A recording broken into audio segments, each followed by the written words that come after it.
Welcome to EDU World Space. Okay, so what we've been shown here is basically boron with these basically irrelevant groups on them. So I'll just put R's there. That has been reacted with the following substrate, an alkyne.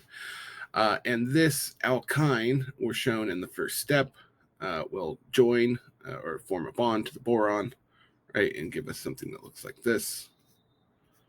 Right, and this is basically part of hydroboration oxidation. We've been shown the eventual setup of the intermediate in hydroboration oxidation that precedes the oxidation step with hydroxide and H2O2.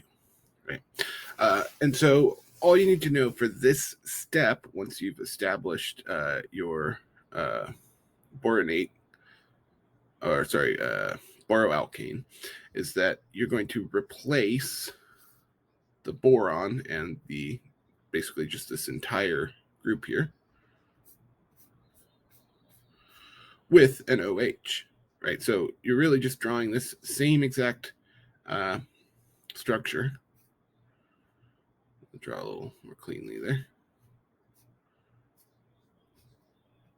But rather than a bond to a boron with two alkyl groups, we draw it with a bond to an OH. And this is the enol in question, right? Enol, double bond with an OH sticking off.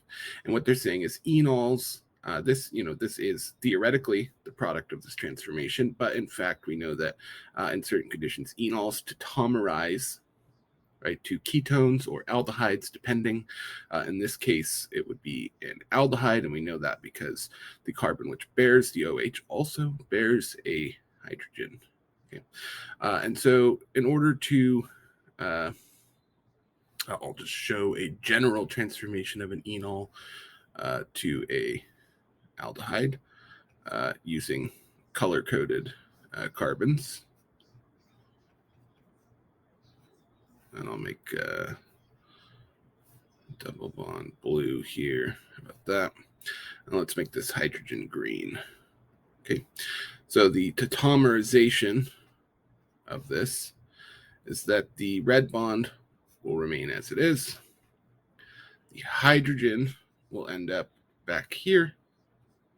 Oh, I'll do that in green.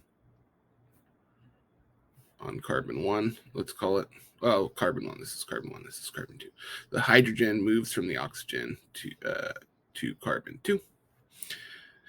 The double bond moves from being between carbon 1 and 2 to instead being between carbon 1 and the oxygen.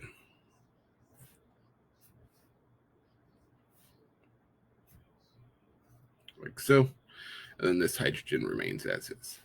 So really all we're doing is creating a double bond where we previously had a single carbon-oxygen bond and getting rid of the double bond between carbon 1 and 2. And that's how we get to our product.